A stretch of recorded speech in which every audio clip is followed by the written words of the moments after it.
Beneath the surface, where the last threads of sunlight unravel into blue darkness, something waits that does not belong entirely to our world.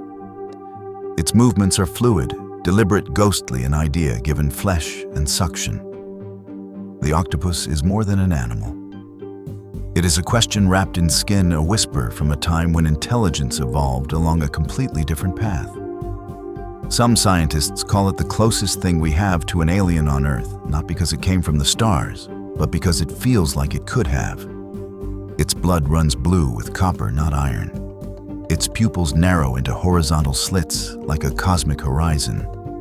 And its mind, vast, decentralized electric, feels both familiar and profoundly other.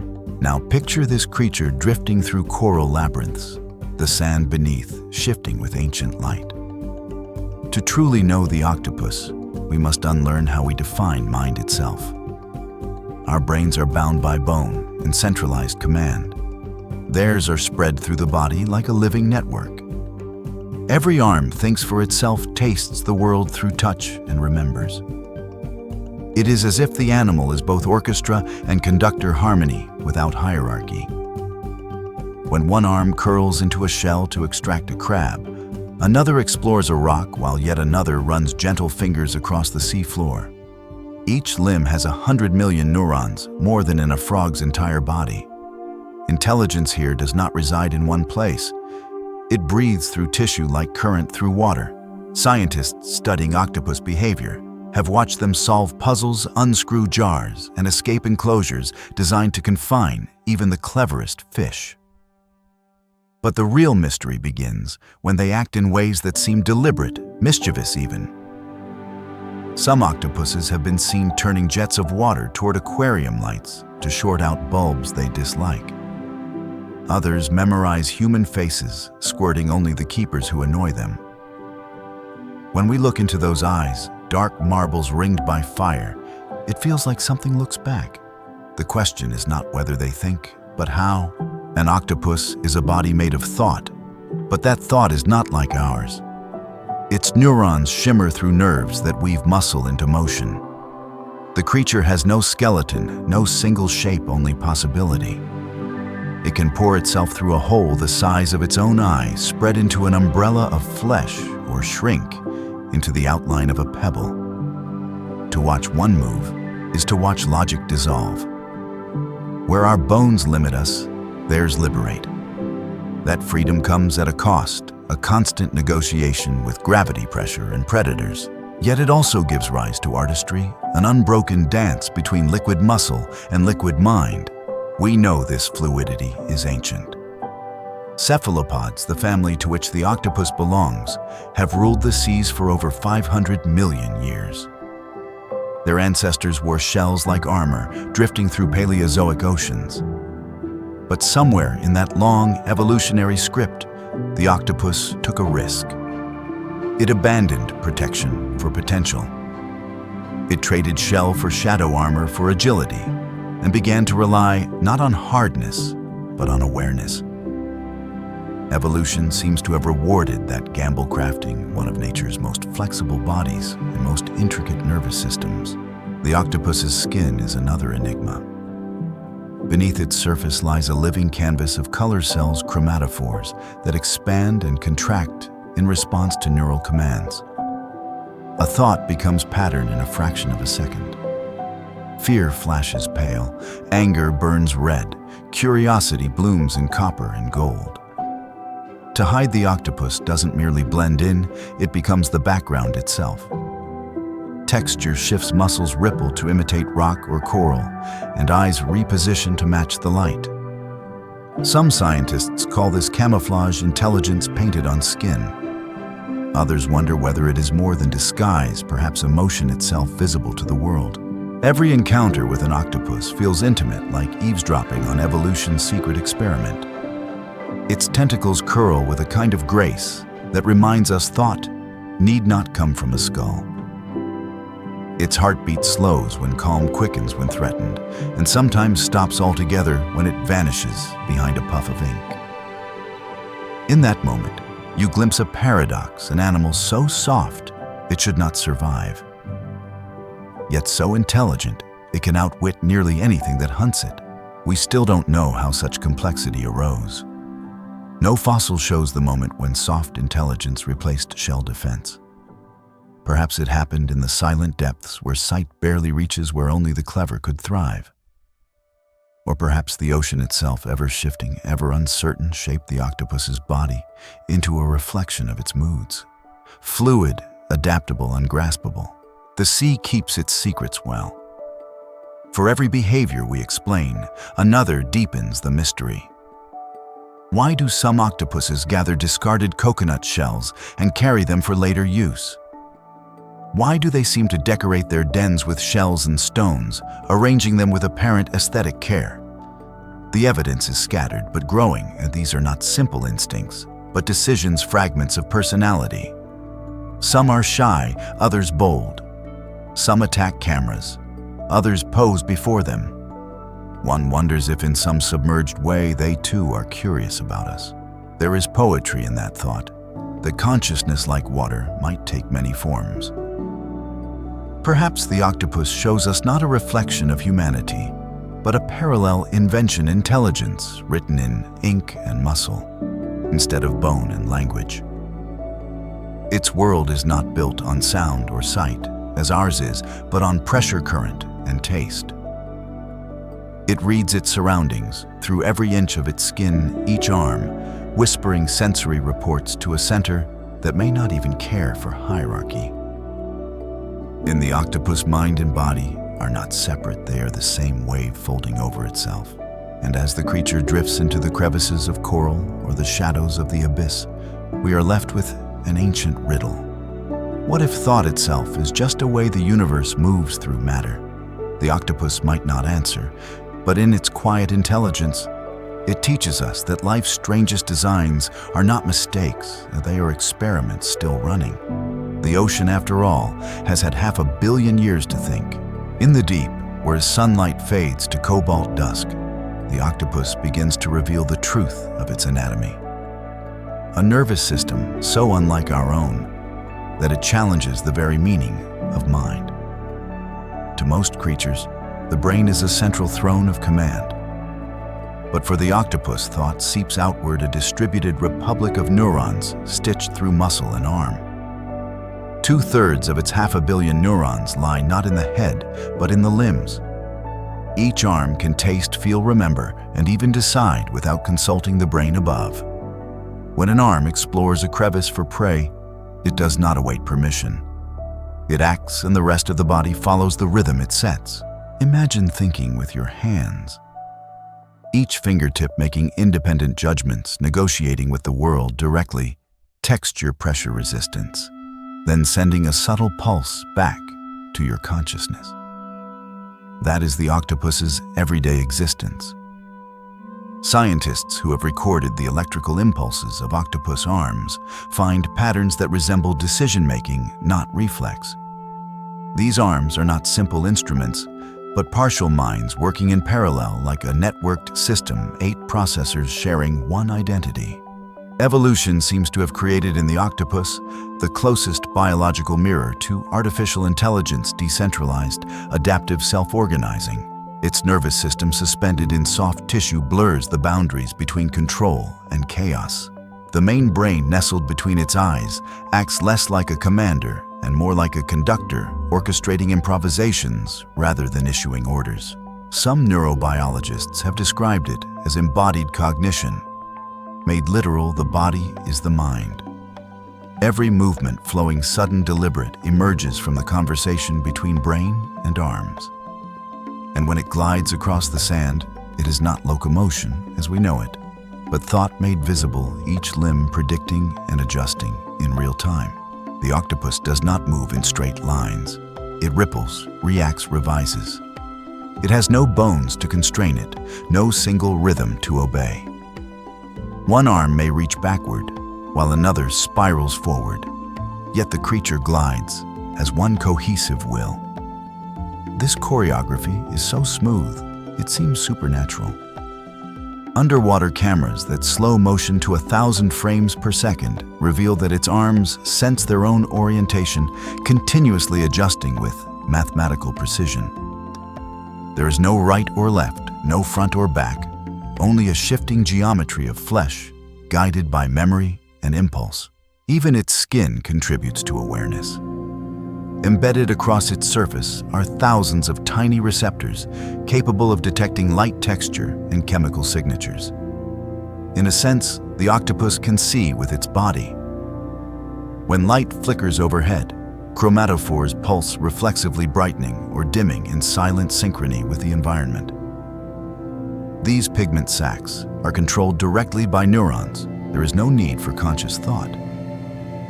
The skin reacts faster than the eye, turning the entire animal into a living sensor array. A scientist once described this as a brain that wears itself on the outside. To study this alien intelligence is to confront the limits of our definitions. Where does individuality end when every part of you can think if an arm can act independently? Is it a servant, a partner, or a fragment of self? Experiments have shown that detached octopus arms, briefly kept alive in saline, still respond to touch and avoid pain. It is haunting evidence of distributed consciousness, or at least distributed reflex, a ghost of thought, still animating the flesh. Yet when all 8 arms are attached, something greater emerges: unity through conversation. Perhaps this decentralized design is not a flaw, but a secret of survival. A predator's bite may claim an arm, but the mind endures. Within weeks, the lost limb regenerates nerves, muscles, suckers, all grown anew. No trauma, no mourning, just reconstruction. In human terms, it is as if the body accepts loss as an inconvenience, not tragedy. Regeneration requires not only biology, but memory. The pattern of what the arm was must be preserved somewhere.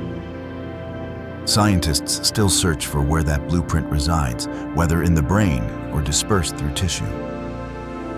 It is a mystery the octopus keeps quietly rewriting itself whenever the sea demands.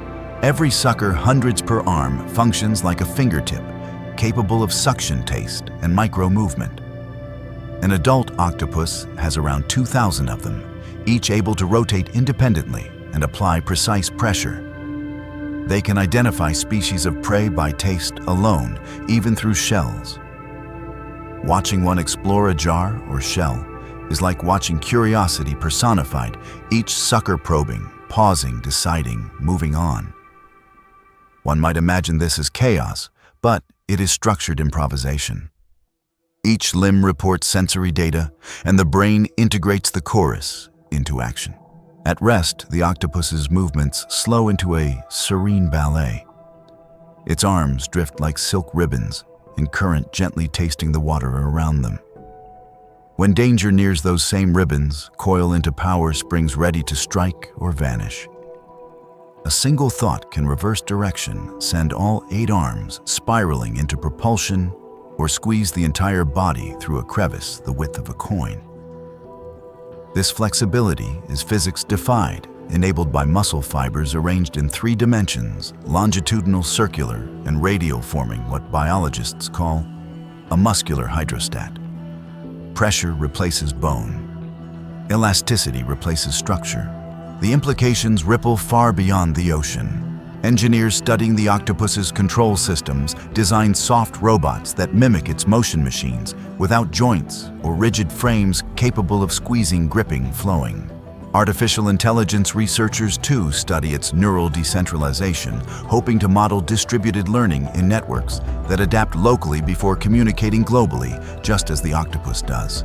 Evolution, it seems, prototyped such technology eons before humanity understood it. And yet, for all our analysis, something resists dissection. The octopus moves as though it dreams, each motion more expressive than mechanical. One moment it hovers in stillness, the next it folds into a shadow arms, curling inward, like thoughts turning private. It feels aware not only of its surroundings, but of itself, a creature of quiet confidence that neither fears nor flaunts its power. Perhaps that is what fascinates us most: intelligence, untethered from ego, pure adaptation without ambition. Still, questions persist. How does it coordinate so perfectly without a central plan? Why does it choose such unpredictable paths when simpler ones exist? Some biologists suspect this unpredictability is deliberate, a strategy to confuse predators and prey alike. Others believe it mirrors the nature of the sea itself, chaotic, non-linear, yet strangely coherent. The octopus may simply be the ocean's way of thinking about itself, every arm an echo of the tides, every movement a reminder that order and disorder are two sides of the same current. To gaze upon one in motion is to feel language fail. Words like crawl or swim cannot describe it. It flows. It becomes a thought sculpted in water, a body improvising its existence moment by moment. In this, we glimpse not just an animal, but a philosophy, one written in nerve and color, reminding us that intelligence does not always look like logic. Sometimes it looks like fluid grace. Softness for the octopus is not weakness. It is a strategy honed by 500 million years of evolution. Where other creatures rely on bone, shell, or armor, the octopus relies on flexibility so absolute that its body behaves more like a liquid than a solid. This shape-shifting form is both shield and freedom, a geometry of survival where constraint becomes possibility. When we say an octopus flows through the ocean, we speak almost literally. Its body, a pressurized sack of muscle, and water can elongate, flatten, coil, or compress in 1,000 ways, all guided by instinct and intention. There is something profoundly alien in this boneless grace. Humans move by the hinge of bone against bone, predictable, mechanical, loud. The octopus moves like thought itself, silent and continuous, each motion unfolding as if the creature remembers every fluid path it has ever taken. Its body is a living map of adaptability. No other animal of its size can pass through a space so small that only its beak, the one unyielding part of it, sets the limit. This means that a full-grown octopus, with a head the size of a melon and an arm span over 2 meters, can pour itself through a crack no wider than a coin. The physics behind this miracle lies in its muscular hydrostat system. Unlike animals with skeletons, the octopus achieves rigidity through pressure. Bands of muscle fibers run in multiple directions, longitudinal, circular, transverse, creating a self-supporting lattice of tension and release. When one fiber contracts, another relaxes, shaping the entire arm as if sculpted from living clay. This allows an octopus to twist, bend, and reach in movements of exquisite control. Biologists studying its biomechanics compare it to an 8-armed tongue capable of infinite curvature and precision without any joints.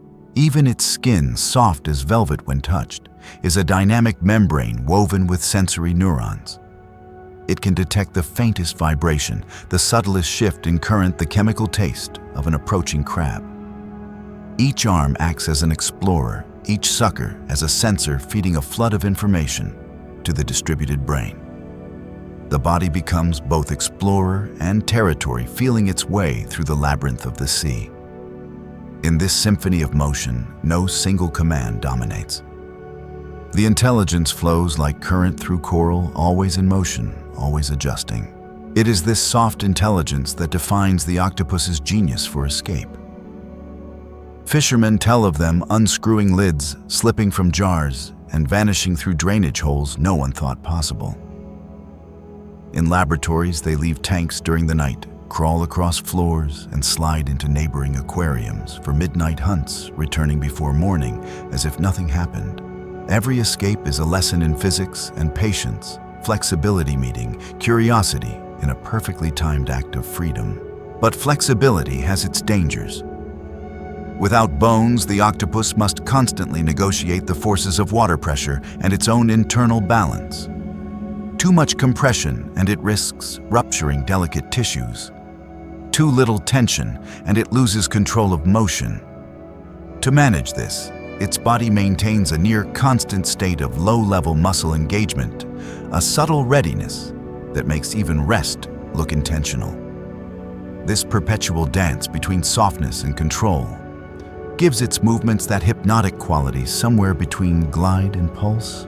Evolution did not give this creature speed or armor. Instead, it gave it adaptability so perfect that defense became unnecessary.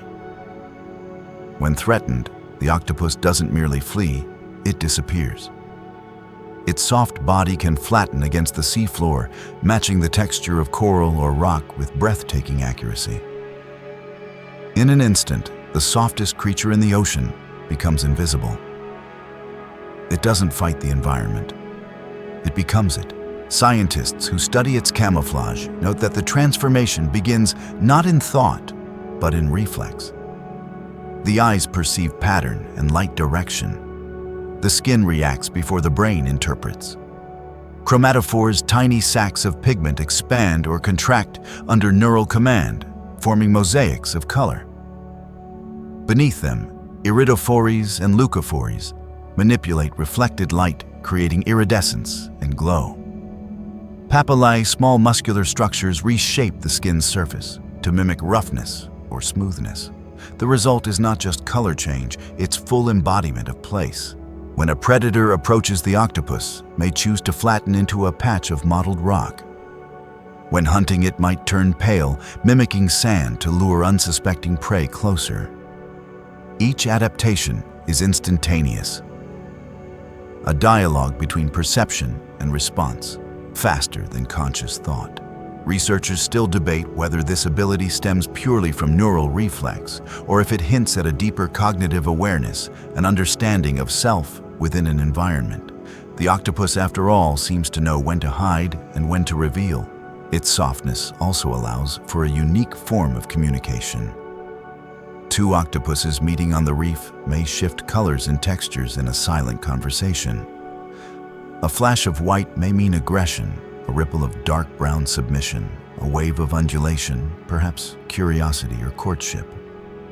These exchanges are fluid, ambiguous, more art than language. To us, they look like light dancing on water. But to them, it might be dialogue, a living syntax of pigment and pulse. In captivity, researchers have noted octopuses imitating the texture of objects, not for camouflage, but seemingly for play. They'll press their arms against glass, watching the reflection ripple as chromatophores fire across their skin.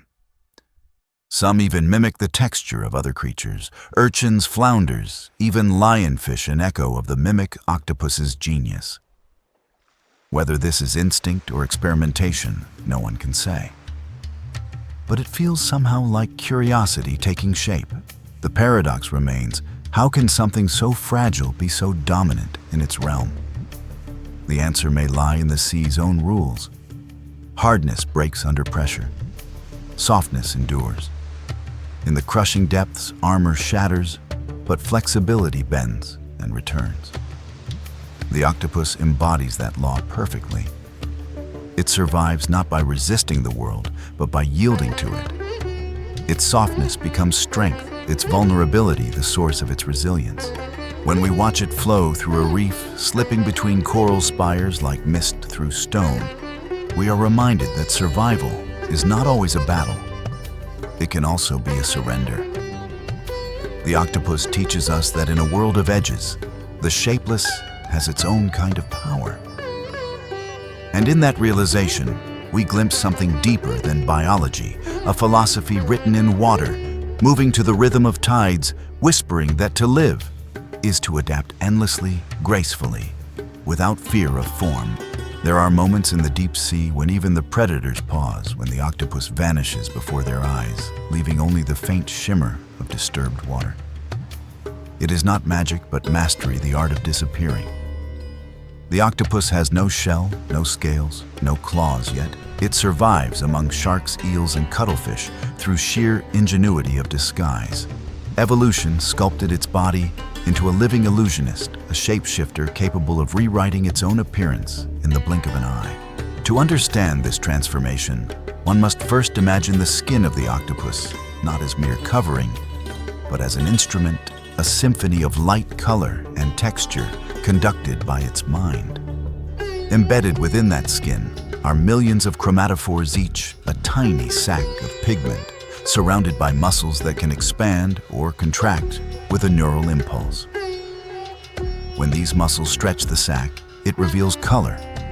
When they relax, the pigment disappears. The process happens across thousands of spots at once, painting the animal with precise patterns in milliseconds. Underneath these chromatophores lie iridophores and leucophores, reflective cells that scatter and mirror light. Iridophores generate the ocean's spectral sheen, blues, green, silvers. Leucophores, on the other hand, serve as a neutral canvas, reflecting the dominant hue of the environment. Together, these layers form a living display screen, each pixel controlled by nerves and muscle, each response instantaneous. When sunlight filters through waves, the octopus's skin shifts with the rhythm of the light itself, its body translating the sea's pulse into camouflage. But color alone would not be enough in a three-dimensional world. For that, evolution gifted it papillae, small muscular spikes, and folds that can alter the skin's surface texture. In less than a second, the octopus can go from smooth as glass to rough as coral, from sleek sand to barnacled rock. Watching one perform this transformation feels like witnessing geology accelerated to the speed of thought. A pebble, a clump of algae, a patch of coral, the octopus can be any of them, as if the ocean sculpted an actor that plays every role in its theater. Biologists have tried to quantify this perfection. They have filmed octopuses camouflaging themselves on complex backgrounds, then used software to measure how closely their patterns match the surroundings. The result, nearly indistinguishable. Even sophisticated computer vision systems struggle to detect them. What's more astonishing is that the octopus is colorblind, or so traditional science says. Its eyes can detect polarization, brightness, and pattern contrast, but not true color. So how does it match the hues so flawlessly? One hypothesis suggests that its skin itself sees. Recent studies reveal light-sensitive proteins, opsins, embedded in the skin cells. This means each patch of skin may detect ambient light and adjust locally without waiting for signals from the brain. It is as though the entire body is an eye, a self-aware canvas painting itself. The implication is profound perception and response blur into one continuous process, bypassing cognition entirely. The octopus may not decide to hide. It simply becomes hidden. When the camouflage engages fully, it is almost supernatural. On a reef, an octopus might shimmer with the greens and violets of seaweed, then freeze as if solidifying into rock. A passing fish swims inches away, unaware of the predator watching from the stone that isn't stone. Then, with a ripple, the illusion collapses, arms unfurl, suckers flash white, and the octopus lunges. It is over in a heartbeat. A puff of silt, a momentary struggle, and the rock is once again only a rock. The genius of this disguise is not just in hiding, but in storytelling. The octopus can pretend not merely to be the environment, but to move like it. Some sway gently like algae, rocking with the current. Others crawl in sync with shadow and ripple, mimicking how light dances across coral. One species, the mimic octopus, performs the most elaborate acts of deception known in the animal kingdom. It imitates other creatures entirely. With its arms extended and colored in alternating bands, it becomes a lionfish, poisonous and untouchable. Or it flattens and glides like a flounder, fooling both prey and predator alike. It can even impersonate sea snakes, curling its arms in pairs to display black and white rings, a warning that triggers instinctive fear in hunters. To mimic is not mere imitation, it is understanding. The mimic octopus reads its surroundings as though reading a script, choosing roles that best fit the scene. This implies a remarkable degree of situational awareness. It knows what others fear. It is performance as survival theater in the dark. Scientists debate whether this behavior is instinctual or learned, but either answer leads to awe. If it is instinct, evolution achieved something close to genius. If learned, it means the octopus observes, remembers, and adapts a mind using imagination as weapon. Camouflage serves more than protection. It is also expression. Some octopuses display shifting patterns when courting or warning rivals. Bands of color pulse across their bodies like emotional weather. Anger reddens fear, pales, curiosity ripples with gold. In captivity, they have been seen turning white while exploring new objects, then returning to calm browns once satisfied. Their skin becomes a mood ring of the mind. What we call camouflage might in truth be conversation, a language we have not yet learned to read. Perhaps the ocean made them this way, because it demanded invisibility, and invisibility birthed intelligence. To hide perfectly, one must know the world deeply, its colors, rhythms, and moods. The octopus does not just blend in. It studies the universe around it and mirrors it precisely. Every camouflage is an act of empathy. The creature becomes what the environment needs it to be. That might be the oldest form of wisdom the sea ever invented, and when it chooses to reveal itself, the effect is stunning. Against the muted blues of the deep, a flare of copper and crimson unfolds like a living flame. The skin ripples, eyes glow like polished stone, and the creature emerges from its own invisibility. In that instant, it is not prey or predator, but pure spectacle, a reminder that survival and beauty are not opposites, but intertwined. The ocean hides its art within necessity, and the octopus is its masterpiece. When light bends through the ocean and touches the octopus, something extraordinary happens, not just camouflage, but communication. Its colors pulse like thought made visible, a living dialogue written in pigment. To us, it appears a simple color play, dark for anger, pale for fear, rippling bronze for curiosity. But to another octopus, these may be sentences, emotions, or even questions. This is the language of color and texture, an ancient, silent tongue spoken through skin. Unlike most animals that rely on vocal sound or scent, the octopus speaks in light. Each chromatophore is a syllable, each wave of change a phrase. The ocean's dim blue is the stage, and their bodies perform stories that can be seen but never heard.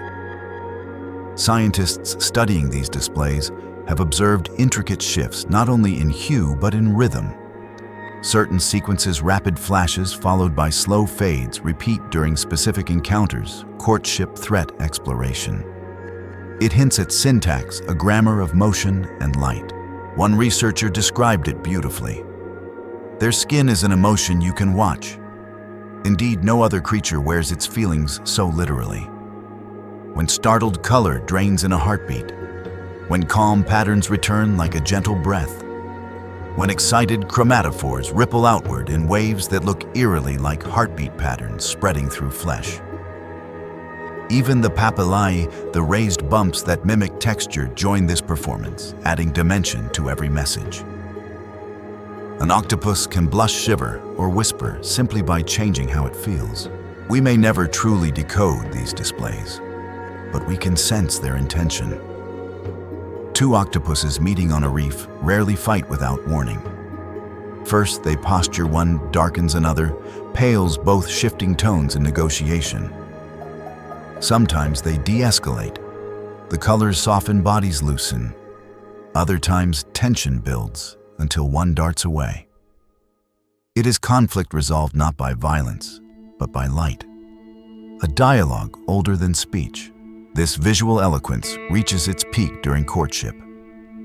A male octopus approaches carefully, his skin pulsing in soft patterns of blues and whites, meant to signal interest, not threat. The female watches colors shifting in answer, a question perhaps, or a warning. If she accepts her patterns, stabilize. If not, they darken like storm clouds. It is a fragile communication, a high-stakes performance between creatures who may live only one season together before the sea reclaims them both. What makes this communication even more haunting is how personal it seems. Octopuses do not live in schools or herds. They are solitary, meeting others only by chance. Yet they carry within them the instinct to converse through their very skin, as though memory of community lies embedded in their genes. Perhaps this is how an ancient lineage keeps its continuity through color, not voice. Scientists have recorded octopuses changing color even in solitude, as though responding to internal thoughts. During sleep, they flicker through patterns seen in waking life, hunting stripes, camouflage swirls, defensive blots.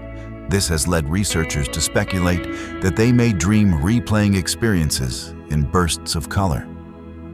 Imagine a creature that not only dreams, but dreams in light.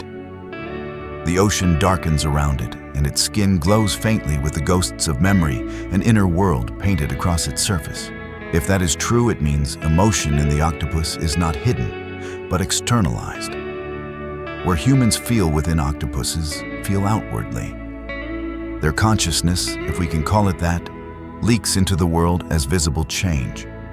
A passing current, a touch of sand, the approach of another being, all reflected in their shifting hues. To look at one is to watch thought unfold in real time, unfiltered and immediate. Yet their color displays are not purely reactive. In some cases, they appear contemplative. When exploring new objects or environments, octopuses often produce slow, pulsing waves of muted tones, neither camouflage nor alarm. It resembles curiosity, the skin mirroring the process of analysis. The animal tastes with its arms, peers with its eyes, and simultaneously lets its body broadcast indecision as if reasoning through color. Perhaps for them, awareness is inseparable from display. There is even evidence that these visual shifts may extend to problem solving.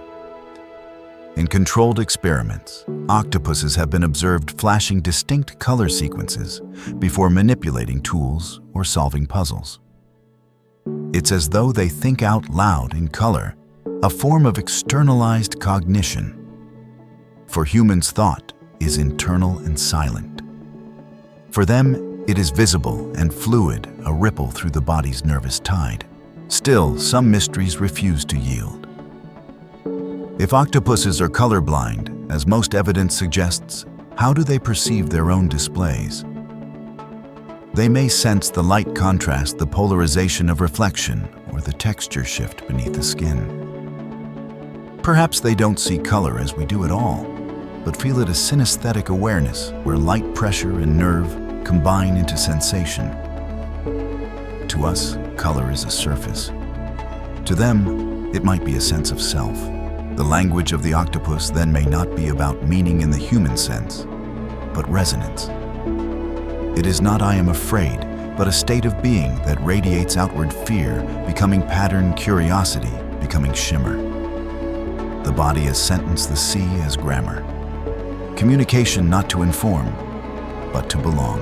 And if we step back, we see in this silent dialogue something humbling. The ocean has always spoken through light, phosphorescent plankton, bioluminescent jellyfish, shimmering schools of fish. The octopus is simply its most articulate voice. It reminds us that intelligence need not speak in words to be profound. Sometimes it glows. Sometimes it fades. Sometimes it hides in plain sight, telling stories only the sea can understand. When the octopus rests at last, colors dim and body smooths into calm bronze. The reef around it resumes its rhythm. The tide hums, the light softens, and its story folds back into the water. But somewhere beneath that tranquil surface, neural sparks still travel through its arms, ready for the next word, the next pulse, the next sentence of light to be written on the living canvas of its skin. There is a moment just before dawn beneath the waves, when the sea stills to glass and the octopus begins to move again. The night's predators retreat, and the silent hunters of the reef awaken. Few scenes in nature combine such grace and precision, the octopus stalking its prey. It does not chase. It calculates. It does not rush. It waits. Every motion is measured, every pause deliberate. Where other creatures rely on speed, The octopus relies on strategy. Watch one hunt and you begin to understand what true patience looks like. It drifts low to the sand, its skin shifting with the rhythm of the seabed. One arm extends slowly, tasting the water, testing the current. The eyes, those golden slits of intelligence, fix upon a shadow beneath a rock, perhaps a crab, perhaps a small fish, unaware of the gaze upon it. Nothing moves for a long moment. Then, with a single pulse of its siphon, the octopus glides closer, folding the ocean around itself. Its arms begin to expand in all directions, spreading into a living net. Each sucker contacts the sand with purpose, forming a wall that curves toward the prey. The body hovers above, like a ghostly dome. Then motion. The arms collapse inward, the dome seals shut, and a burst of silt clouds the water. When it clears, the crab is gone. The octopus has already retreated, holding its meal within the folds of its arms, retreating into shadow as silence returns. To witness this is to see instinct and intellect intertwine. The octopus is not a mere opportunist. It is a tactician. Some individuals have been seen using tools, gathering coconut shells or bits of coral to create portable shelters. Others collect pebbles and arrange them around their dens, forming barricades or ambush zones. In laboratory settings, they unscrew jars to reach shrimp inside, learning from trial and error. What's more astonishing, they remember. Days later, presented with the same jar, they open it instantly. Intelligence in them wears no pretense. It is practical, quiet, precise. When faced with a dangerous prey, say a spiny sea urchin, the octopus improvises. It might roll the creature, gently flipping it to expose the vulnerable underside. When confronting clams or snails, it applies suction and patience, twisting the shells open over minutes, sometimes hours. If that fails, it employs a more sinister method, a small puncture near the hinge through which it injects a paralyzing saliva laced with enzymes that dissolve the muscle within. The prey softens, the shell opens, and the feast begins. Nature has crafted in this soft-bodied being a hunter of exquisite efficiency. The octopus's intelligence shines brightest in its ability to adapt to new hunting conditions. In tidal pools, they wait for the retreat of water-trapping crabs in shallow depressions. In the open sea, some use their arms as baits, curling them to mimic small worms or fish. Deep-sea species extend filamentous arms that drift like kelp, glowing faintly to lure bioluminescent prey. Each species, from shallow reef to abyssal plain, perfects its own method variations on an eternal theme, thought as movement as intent. Its weaponry is subtle. The suckers that so delicately explore also grip with astonishing force, up to several kilograms per sucker on large species. Their beak, the only hard part of the body, is sharp enough to pierce crab shells and cut through the carapace of lobsters. Yet the kill is never brutal. It is surgical. One precise strike, one injection of venom, and the struggle ends. In a world of teeth and claws, the octopus is the scalpel. There is beauty in that balance between softness and predation. Unlike sharks or barracuda, the octopus does not radiate menace. Its power lies in invisibility, in timing and choice. It hunts only when necessary, and its body language during the hunt reveals something almost contemplative, an animal aware of its own actions. Could that awareness be conscious thought? Biologists tread carefully here, but the evidence tempts speculation. The octopus observes, decides, and remembers outcomes. It can plan change approach, even abandon a failing strategy for a new one mid-hunt.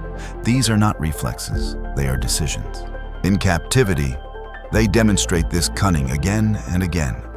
One famous case tells of an octopus repeatedly escaping its tank at night to eat fish from a neighboring enclosure, then slipping back unnoticed.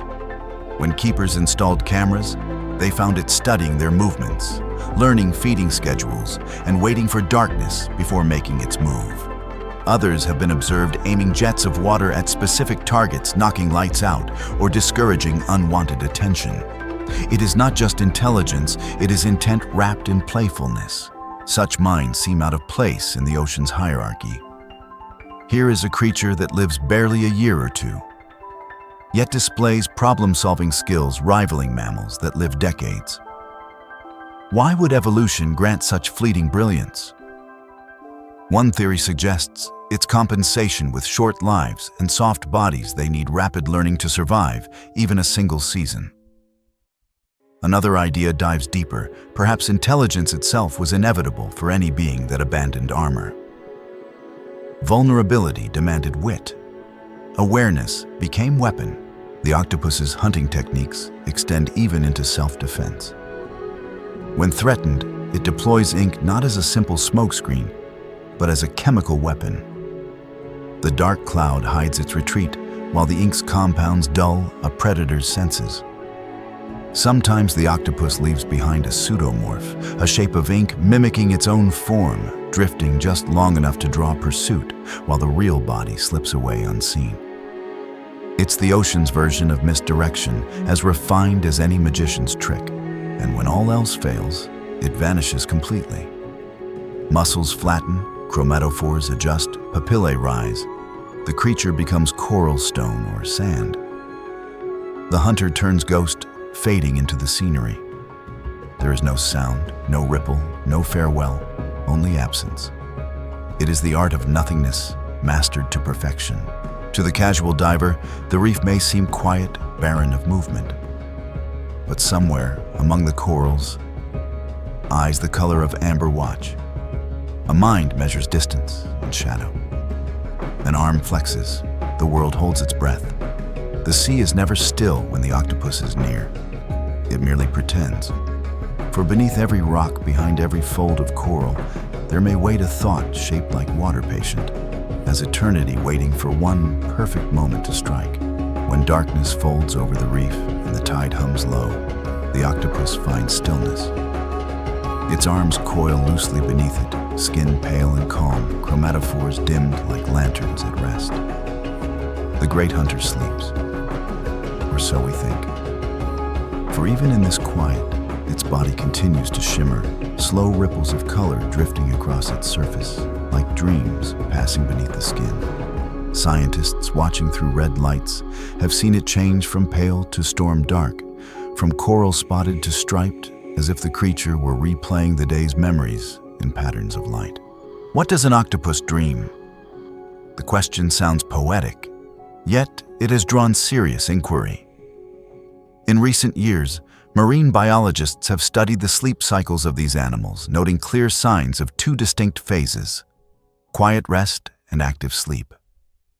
During quiet sleep, the body remains still colors, neutral pupils closed. Then, without warning, the octopus enters active sleep. Its eyes flick, its arms twitch, and the skin bursts into a cascade of color and texture. Patterns seen during hunting or defense reappear in miniature, sometimes repeating with startling accuracy. One hypothesis suggests these are fragments of memory, the creature dreaming in the same way humans experience REM sleep, processing the day's experiences, reinforcing learning. In one laboratory, an octopus that had been trained to solve puzzles exhibited these vivid color shifts hours later during rest, its patterns resembling the visual environment of the task. Another hypothesis holds that this is simply muscle twitch or random neuron firing. But the regularity of the sequence argues otherwise. Something meaningful may be unfolding beneath that restless surface. It's an astonishing thought that a being so different from us could share something as intimate as dreaming. The octopus's brain is organized in a completely alien architecture, yet within it may lie the same biological impulse to revisit experience, to relive, to remember. If they do dream, perhaps they dream not in images, but in sensations, currents against skin, the taste of salt, the flex of a muscle through water. Where we see pictures, they might feel movement. Where we recall sounds, they may recall pressure. Dreams of touch, not sight. This phenomenon blurs the line between consciousness and instinct. For dreams imply more than memory, they hint at imagination. They suggest the brain can create worlds not currently experienced. If an octopus can do this, it means intelligence can arise not only in creatures with language or society, but in solitary beings of the sea, born without inheritance of culture. The idea bends our understanding of mind itself. Perhaps consciousness is not a structure, but a pattern, something any brain, given enough complexity and need, can stumble upon. Yet sleep for the octopus is not safety. In the wild, rest is risk. Soft-bodied and slow to react, the octopus hides in crevices, sealing the entrance with rocks it arranges meticulously. The den becomes fortress and tomb, a narrow space where it can curl into itself. Its arms remain sensitive, even in slumber suckers faintly responding to current. Should a predator pass too close, the faintest tremor can wake it in an instant, colors flooding back to life. Awareness and vulnerability coexist in fragile balance. The fact that such a creature, hunted by nearly everything larger than itself, still sleeps deeply enough to dream, reveals an ancient trust in the rhythms of the sea. Perhaps it cannot help it. Perhaps dreams are essential to its being. Sleep may rebuild what hunting and camouflage deplete. Neural exhaustion demands restoration. In this sense, the octopus is not unlike us. It labors, it learns, it rests, and it dreams. During these nocturnal shifts, the boundaries between biology and poetry blur.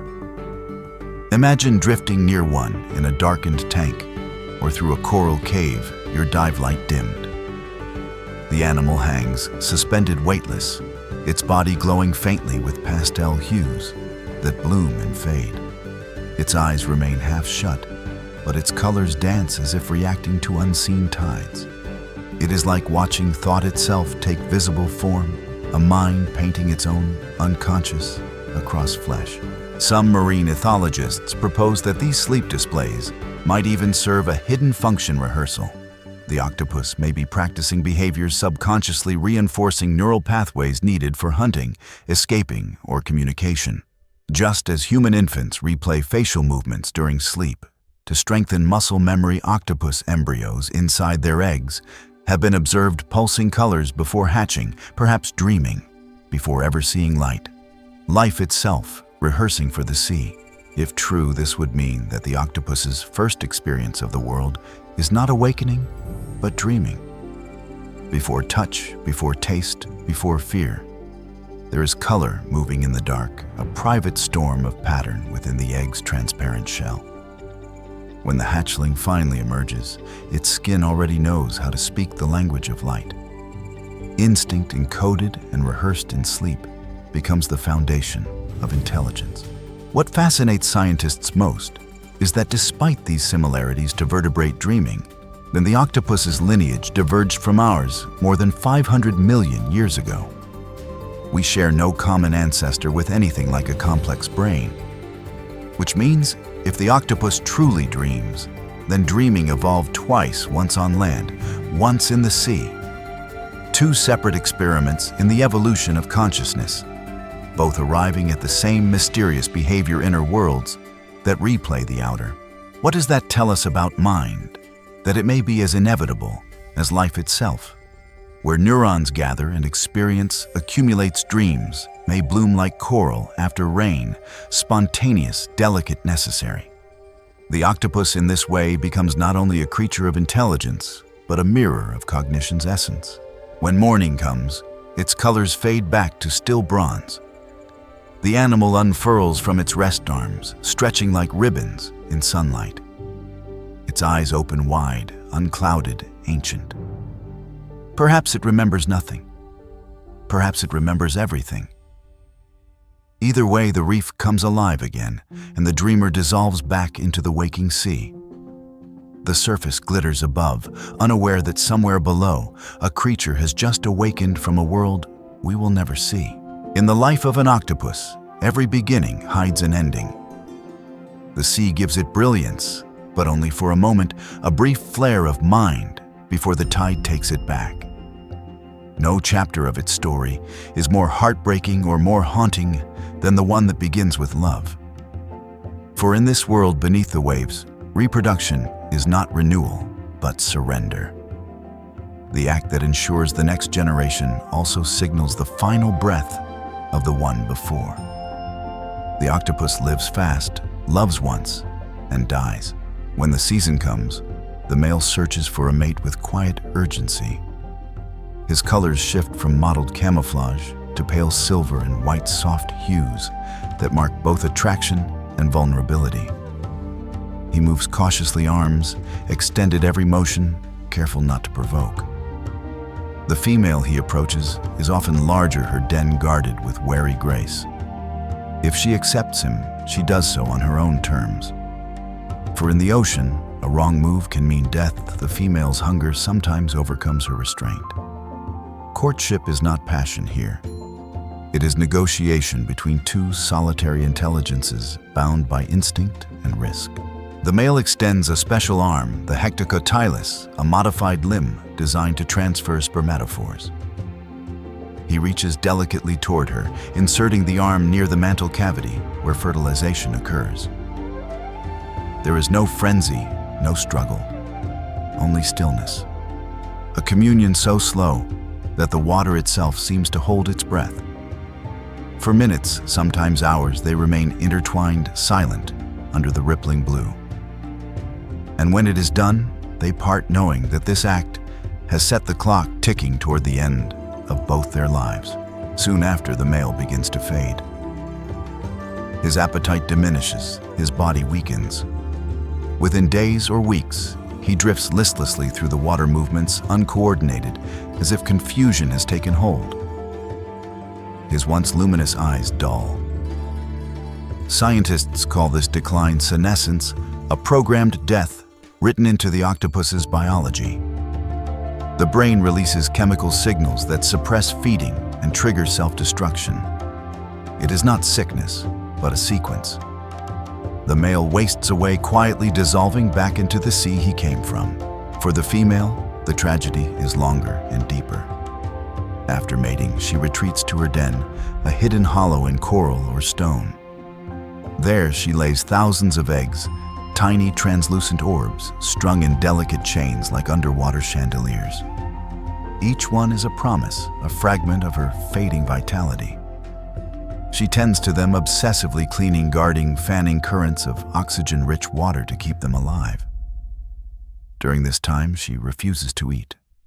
Food offered in captivity is ignored, sometimes even batted away. All energy turns inward toward care. Her body changes. Skin dulls, color fades. Her once brilliant chromatophores dim to sepia and gray. Weeks pass, then months. Predators lurk nearby, but few dare to approach her arms, still strike with desperate precision. But slowly, her strength declines. She grows thin, translucent. Her arms fray at the tips. When the first hatchlings emerge, she stirs weakly, fanning them one final time toward the open water. And then she stills. In most species, the mother dies within days of her young hatching. The den becomes both cradle and grave. This ritual, this one-way journey toward creation, has long fascinated scientists. Why would nature design such brilliance to burn so briefly?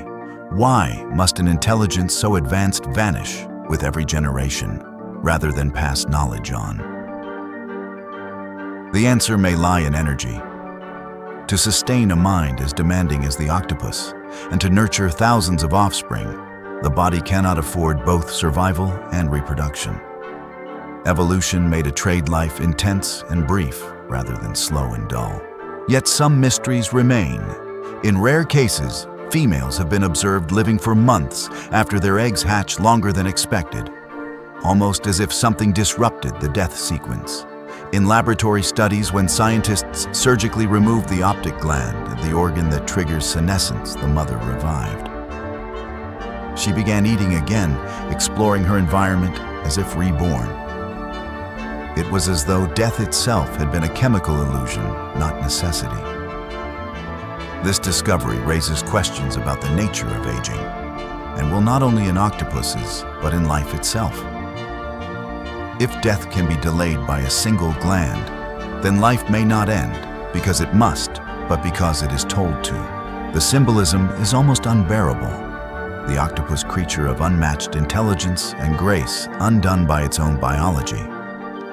In its world, knowledge cannot be inherited. Each generation must rediscover everything anew. The skill of camouflage, the curiosity of exploration, the strategies of hunting. These are not taught, but reborn. Every hatchling smaller than a fingernail drifts into the current alone. Most will never survive. Those that do will live fast, learn quickly, and repeat the pattern of brilliance and loss. It is an endless cycle of genius with no memory. Perhaps that is why we find them so tragic, so human in their fleeting wisdom. They remind us that even the most advanced minds can be prisoners of time. To see a mother octopus guarding her eggs is to see devotion distilled to its essence. No language, no emotion. As we know it, only the silent promise of life continuing beyond her own. It is sacrifice written in the script of the sea. Some divers have described the final days of a brooding mother in almost reverent terms. Her den becomes dim lit only by the faint shimmer of plankton and the gentle pulse of her skin. Her arms, once swift, now move like falling silk. She no longer flees from light or camera. She simply watches as if already half gone. And when her young finally scatter into the blue, she remains behind her body, gently collapsing color, fading to the pale gray of coral dust. In time, even that vanishes, taken by current and sand. The ocean, however, remembers. Every generation of hatchlings carries within it the same design, the same intelligence waiting to unfold.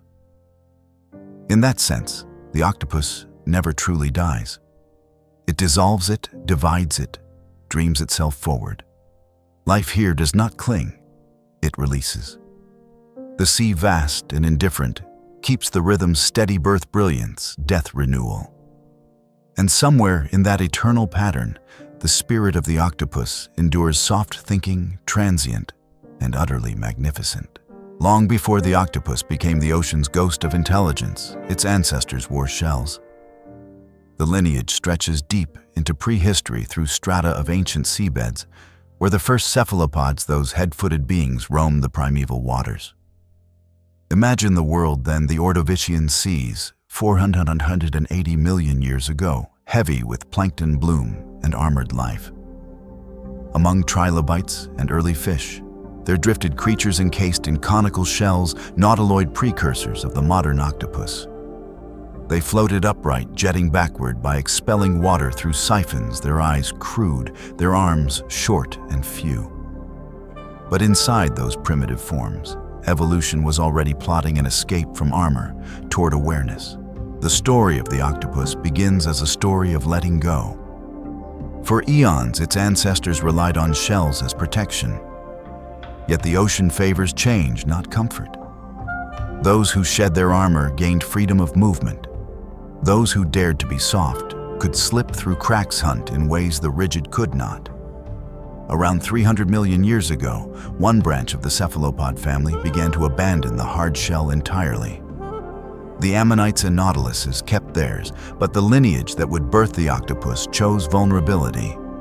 The sea rewarded this risk with flexibility, agility, and perhaps intelligence.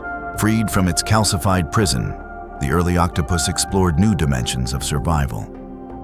It could crawl, hide, and squeeze into the tiniest spaces where predators could not follow. But such freedom demanded a new defense awareness. Without armor, the only way to endure was to anticipate, to think. And so nerve tissue expanded, senses sharpened, eyes grew luminous. The body softened, but the mind hardened. In this paradox lies the secret of its success. Weakness became wisdom. Fossils tell the story in fragments. Soft-bodied creatures rarely leave their imprint in stone. But rare impressions of early octopods have been found in limestone beds ghostly outlines of arms, faint traces of suckers, the shadow of a siphon. The oldest of these Polsepia dates back nearly 300 million years already, displaying the hallmarks of modern octopuses. Even then, they had evolved ink sacs and flexible arms. The sea had already begun its grand experiment in fluid intelligence.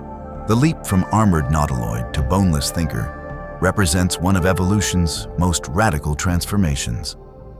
It wasn't merely a change of shape, but of strategy. While the Nautilus continued to float passively guided by instinct, the emerging octopus crawled planned and adapted. It was the difference between reacting and deciding. Over countless generations, their bodies grew smaller, more efficient, and their neural networks exploded in complexity. Intelligence became a substitute for defense, and in time, a weapon mightier than any shell. But evolution is never linear. For every triumph, extinction waits nearby.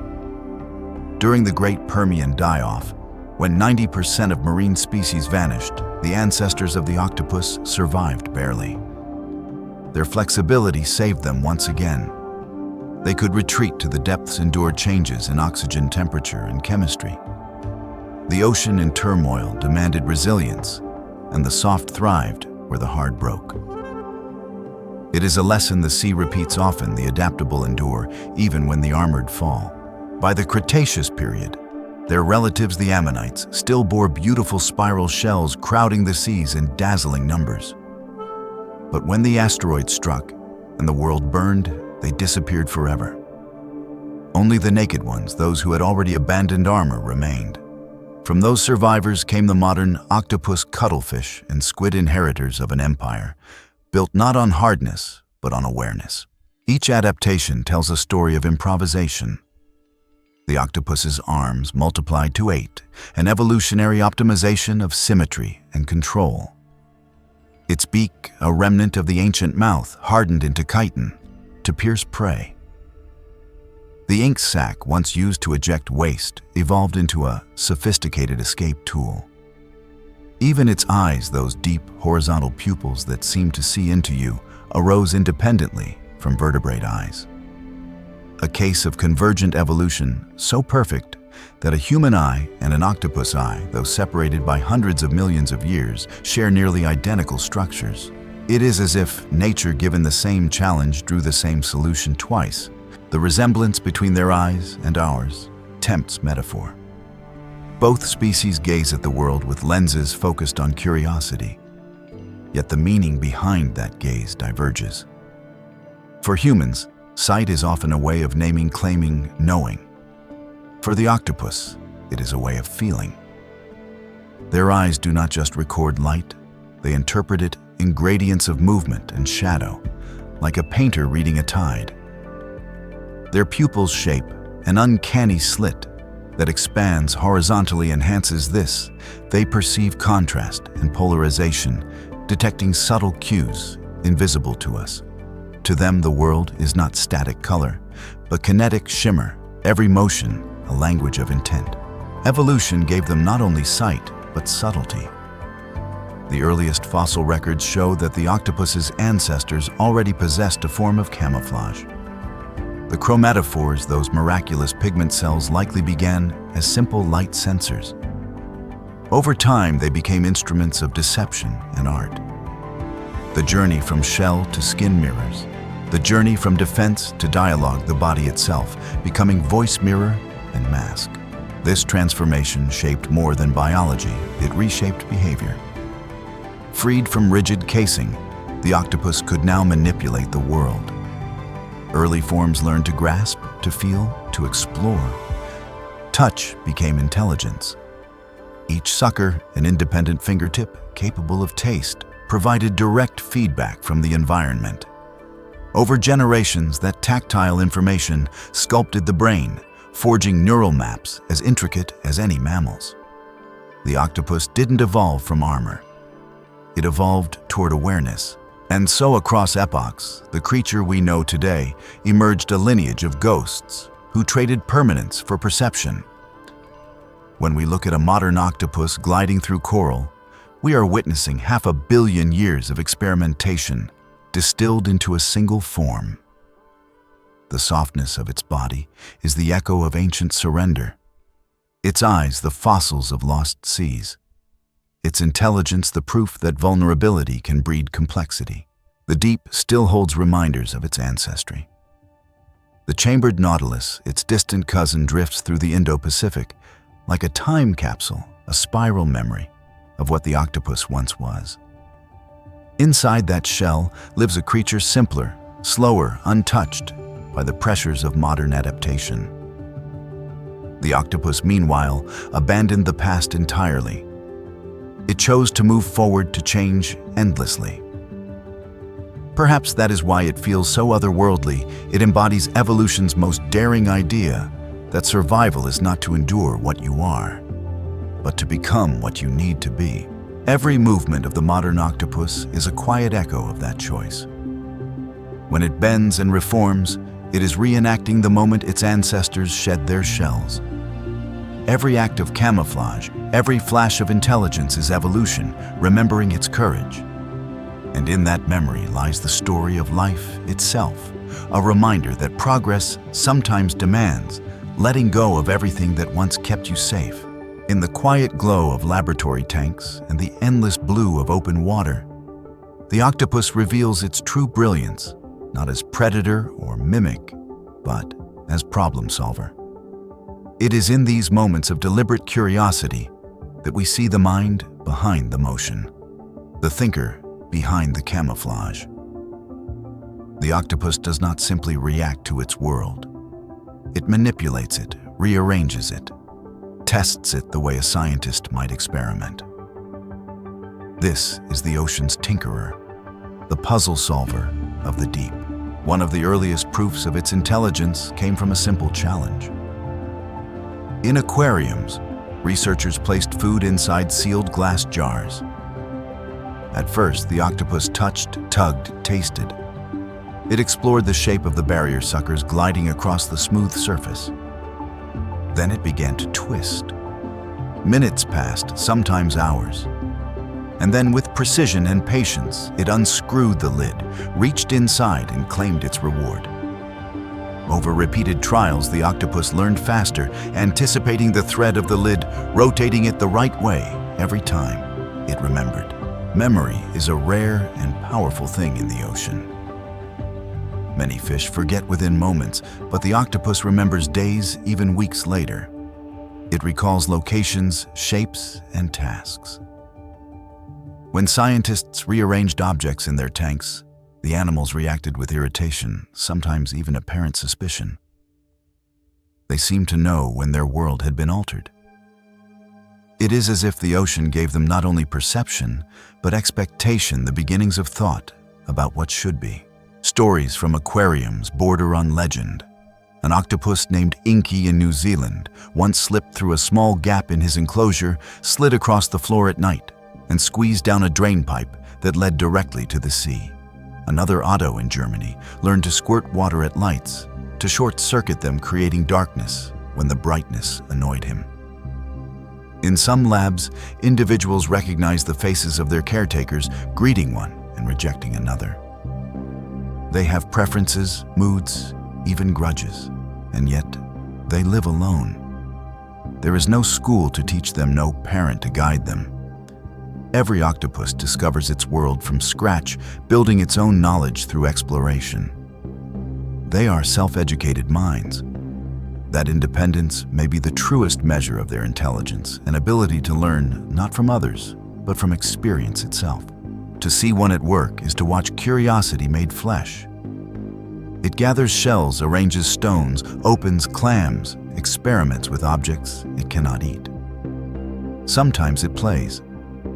In aquariums, octopuses have been seen catching floating bottles, pushing them with jets of water like children bouncing a ball. Others collect shiny pebbles or fragments of glass, keeping them near their dens.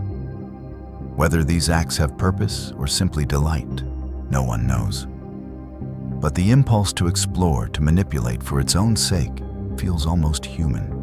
Inside the octopus's brain, an elegant donut-shaped structure wrapped around its esophagus neurons fire with dizzying coordination.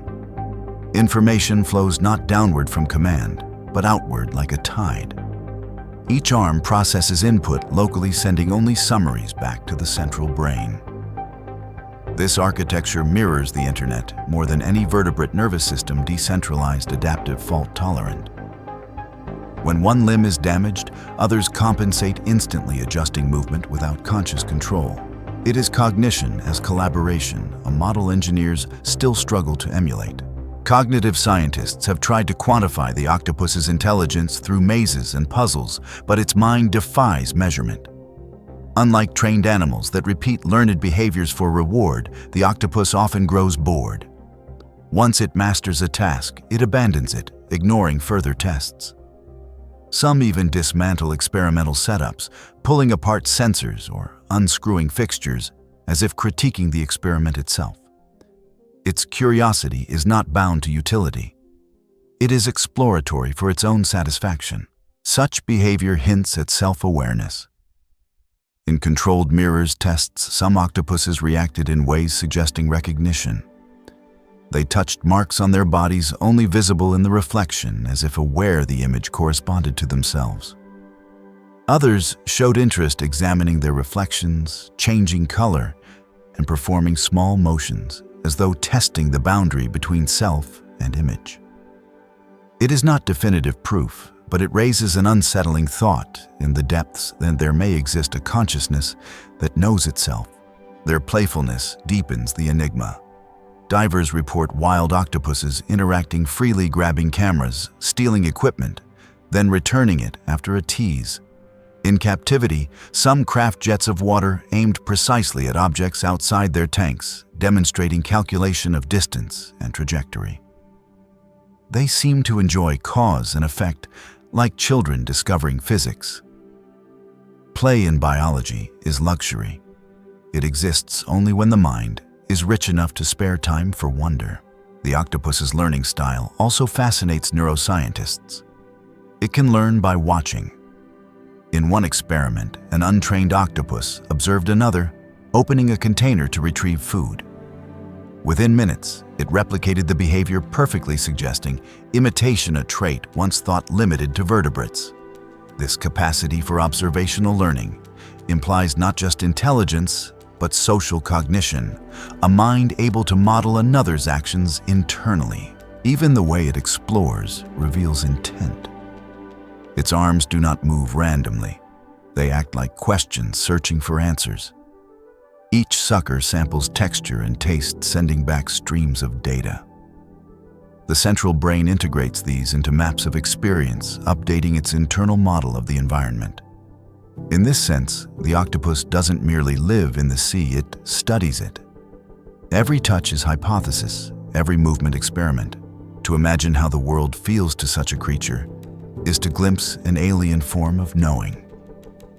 It may not think in words or symbols, but in sensations and geometry, currents, pressure, vibration. It perceives space as something to be woven through, not crossed. It remembers by motion, not memory. The ocean itself may be its textbook, each tide a new lesson, yet its intelligence remains ephemeral. With lifespans often less than 2 years, it never passes its knowledge forward. There is no culture, no continuity, only an endless rediscovery of mind in each new individual. Perhaps that makes its brilliance more poignant, intelligence that burns bright and then vanishes, leaving only the possibility that another will learn again. The more we study them, the less alien they seem, and the more alien we become by comparison. Their curiosity, creativity, and mischief echo our own, but their silence and solitude reveal another path. Evolution might have taken a mind unburdened by ego, thriving in impermanence. They remind us that intelligence is not a hierarchy, but a spectrum, and that the ocean, in its boundless patience, invents wisdom in forms we barely understand. If we could think as they do, distributed, tactile, momentary, we might find ourselves closer to the pulse of the world. For the octopus, thinking is not about dominance or permanence. It is about presence. It is the art of noticing, the art of living inside a question. And perhaps when we watch one rearranging shells or twisting open a jar, we are seeing not just behavior, but philosophy, curiosity, as survival learning as joy. In a world built of shadow and light, the octopus carries with it one of the oldest defenses known to life, ink. At first glance, it seems simple, a dark cloud expelled in panic, a smokescreen to vanish behind. But ink is more than a tool of escape. It is chemistry, communication, and metaphor. It is the sea's original curtain, a boundary between danger and safety, between being seen and unseen. In that drifting darkness, predator and prey lose sight of each other, and in the confusion, the octopus becomes myth. When threatened, it does not lash out. It dissolves into mystery. With a sudden contraction of its mantle, the octopus propels a dense jet of ink through its siphon, mingling it with mucus to form a thick cloud. The surrounding water turns to night, and the creature disappears, leaving behind only a ghostly silhouette of itself, the pseudomorph. This ink-shaped phantom drifts just long enough to trick attackers, buying precious seconds for escape. It is an illusion born from chemistry art as defense. The substance itself is remarkable. Cephalopod ink contains melanin, the same pigment that colors human hair and skin, suspended in a cocktail of mucus enzymes and amino acids. When released, it not only darkens the water, but also interferes with the senses of predators. Some components dull the sense of smell, disorienting fish that hunt by scent. Others may even act as mild irritants to gills or eyes. It is not merely concealment, it is sensory warfare. For the octopus, whose entire existence depends on avoiding detection, this is the last resort and the final act of deception. Once it inks, it flees with breathtaking precision, jetting backward in a blur of movement, arms tucked tight, siphon firing in rhythmic pulses. Within seconds, it is gone. And as the black cloud drifts and disperses, it leaves behind not just safety, but symbolism, the sea reclaiming vision, wiping away what was seen. There is poetry in the image. The creature writes itself into being with light and erases itself with ink. To watch it vanish is to see life itself invent invisibility, as if the ocean allows its children to edit their existence. Perhaps this is why the octopus so often haunts myth and metaphor. To the ancient Greeks, it symbolized transformation. To Polynesian legends, trickery and wisdom. To modern science, the embodiment of intelligence without permanence. It moves between worlds visible and invisible, present and gone, like an idea slipping between minds. But ink is more than defense, it is dialogue. Some researchers believe the act of inking, particularly in social or territorial encounters, may also serve as a signal. In captivity, octopuses sometimes release small puffs of ink during interactions not tied to fear, as if to punctuate behavior, an exclamation mark written in darkness. Whether it is frustration communication or simply excess reflex remains unknown. The ocean keeps its syntax secret. Chemical analysis reveals even deeper wonders. The melanin granules within the ink are formed inside specialized cells called ink sacs, nestled near the digestive system. Each sac connects to a muscular duct that ejects the mixture on command. Over evolutionary time, this mechanism has remained nearly unchanged. Squid, cuttlefish, and octopus all share it, suggesting that ink was a triumph early in cephalopod history, so effective that nature never needed to replace it. The pigment itself absorbs nearly all wavelengths of light, creating a darkness so pure that it becomes almost elemental, a fragment of the abyss. Some species, like the blanket octopus, enhance the illusion further by spreading enormous webs of skin while releasing ink, creating a veil that looks like a shadow come alive. Others, like the blue-ringed octopus, use ink sparingly, relying instead on their venom and warning colors. Even here, strategy replaces instinct. Each species wields its darkness differently. The human imagination, of course, has long borrowed this imagery. ink became the symbol of thought, of writing, of consciousness itself. We speak of ink and memory of stories written in ink, as if to draw from the same well of meaning the octopus uses to vanish. In both cases, ink conceals and reveals. It hides the body, but reveals the idea. It is creation and erasure at once. When a poet writes when a squid escapes, the gesture is the same, a release of darkness to survive. In this sense, ink might be the octopus's most human trait, its ability to shape the world with expression. Yet unlike our written words, its messages are fleeting. The ink disperses, the water clears, and no trace remains. The ocean refuses permanence. It teaches impermanence as law. Perhaps that is the truest wisdom of the octopus, to defend itself, not by enduring, but by disappearing. The irony is that what protects it has also made it a target. Human fascination with this liquid shadow runs deep. Ancient civilizations harvested it for dye and writing pigment sepia, from the cuttlefish ink named for the brown tones that once filled the pages of art and philosophy. Even today, squid ink flavors cuisine and stains our metaphors. Every time we call a mood inky or describe thought as dark, we echo this creature's ancient invention. Its legacy flows quietly through our language. Yet, in the deep sea far from kitchens and manuscripts, ink remains sacred.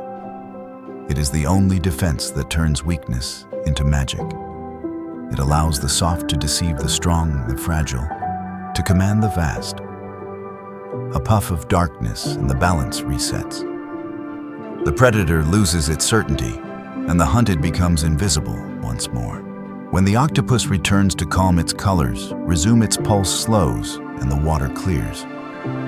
The ink disperses into memory, its molecules dissolving into salt and current. What was fear becomes diffusion. What was self becomes sea. To the casual observer, the moment is gone. But if you look closely, you might sense something lingering, the echo of intelligence that knew not just how to fight, but how to vanish beautifully. It is easy to think of the ocean as indifferent, but moments like this suggest otherwise. The octopus, in its mastery of ink, reminds us that the sea's greatest wisdom lies not in power, but in mystery. The darkness it releases is not escape, it is statement. A declaration that sometimes, to survive, one must disappear. If the octopus seems otherworldly, it is not only because of its behavior or form, but because of its genome. Deep within its cells lies a biological strangeness that unsettles even the most seasoned scientists. The closer we look at its molecular machinery, the more it resembles something unearthly, an organism that rewrites itself every day at the level of its own code. Its intelligence, its camouflage, even its emotions might emerge not just from neurons, but from molecular improvisation. The octopus quite literally edits its mind. Most animals, humans included, operate under a fixed genetic script. DNA is transcribed faithfully into RNA, which is then translated into proteins, the molecules that build life. But the octopus breaks this rule. Instead of accepting what its DNA dictates, it rewrites its RNA as needed, altering the messages that tell its body how to behave. In other words, it does not just inherit information, it revises it. Like an author endlessly editing a draft, it changes the meaning of its genetic sentences in real time. This process, known as RNA editing, occurs in nearly every cell of its body, but especially within its nervous system. In the human brain, such editing is rare, limited to a few known sites. In the octopus, scientists have discovered tens of thousands. This means that the creature's neurons may be fine-tuned, individually customized for momentary needs. It can adjust its nerve function to temperature, chemistry, or circumstance, possibly even adapting its behavior to new environments without changing its DNA at all. It is an evolutionary rebellion, a refusal to stay fixed. One researcher famously described it as genetic jazz. Where we play from sheet music, the octopus improvises. This flexibility may explain how such intelligence evolved so quickly within an invertebrate lineage. It didn't wait for slow mutation over millennia. It adapted on the fly, composing new solutions within a single lifetime. But RNA editing raises deeper mysteries. Why does the octopus rely so heavily on it? Some suspect it's because its environment demands constant adjustment. Living in thermally unstable waters, it may fine-tune its neural circuits to temperature shifts, ensuring speed and accuracy even in changing seas. Others believe it's a side effect of extreme intelligence, a brain so complex it needs the capacity for molecular self-modification just to manage itself. Whatever the reason, the result is staggering. No two octopuses are genetically identical in how they express their own genome. Each is in a sense self-created. This adaptability blurs the line between evolution and identity.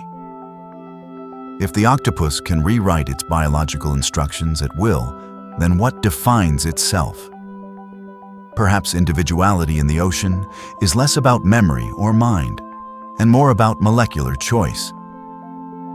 In the depths where stability is death and change is survival, the octopus embodies living fluidity, its very code a reflection of the sea's restlessness. Further fueling the aura of alienness is another finding. The octopus's genome contains an unusually high number of transposable elements, so-called jumping genes. These fragments of DNA move around the genome, inserting and deleting themselves at random, sometimes altering nearby genes in the process. In humans, too much of this can cause disease. In the octopus, it may fuel creativity at a cellular level, introducing variability and unpredictability into the nervous system. It's as though its genome is alive with static, a constantly shifting sea of possibility. When scientists first sequenced the octopus genome, they were stunned. It was enormous, over 2.7 billion base pairs, nearly as large as a human's, and packed with complexity far beyond expectation for a mollusk. It's as if it's been rearranged by an alien one, researchers said, half jokingly, half in awe. And indeed, the comparison stuck. From that day, the octopus earned the nickname, the alien of the sea. There's another layer to this mystery. How does a creature so mutable remain coherent? If it can alter its RNA constantly, why doesn't it lose itself in the process? The answer may lie in its body-wide nervous network. Each arm with its millions of neurons acts as a semi-independent processor, maintaining stability through distributed control. The arms function like local servers managing their own responses, while the central brain coordinates high-level decisions. The result is both flexibility and order, an intelligence robust against chaos. The octopus's alien reputation deepens when we consider its blood chemistry. Instead of iron-based hemoglobin, it uses hemocyanin, a copper-containing molecule that turns its blood blue and performs better in cold, oxygen-poor environments. Its heart, actually 3 hearts, beats in coordination to keep this fluid moving. 2 branchial hearts pump blood to the gills, while 1 systemic heart circulates oxygenated blood to the body. But when the octopus swims, that main heart stops. The strain of motion taxes its oxygen supply, which may explain why the animal prefers to crawl rather than swim. Its physiology demands rest as much as motion, a constant balance between brilliance and fragility. And then there is the question of origins. How did such molecular complexity arise in a lineage of mollusks, otherwise simple and slow? Some fringe thinkers have wondered aloud whether octopus genes, or at least their precursors, might have come from elsewhere, carried by cosmic dust or frozen microbes within meteorites that fell into Earth's primordial sea. It is a romantic idea, unsupported by evidence, yet strangely fitting. Because to study the octopus is to feel as if you are studying something that doesn't fully belong here.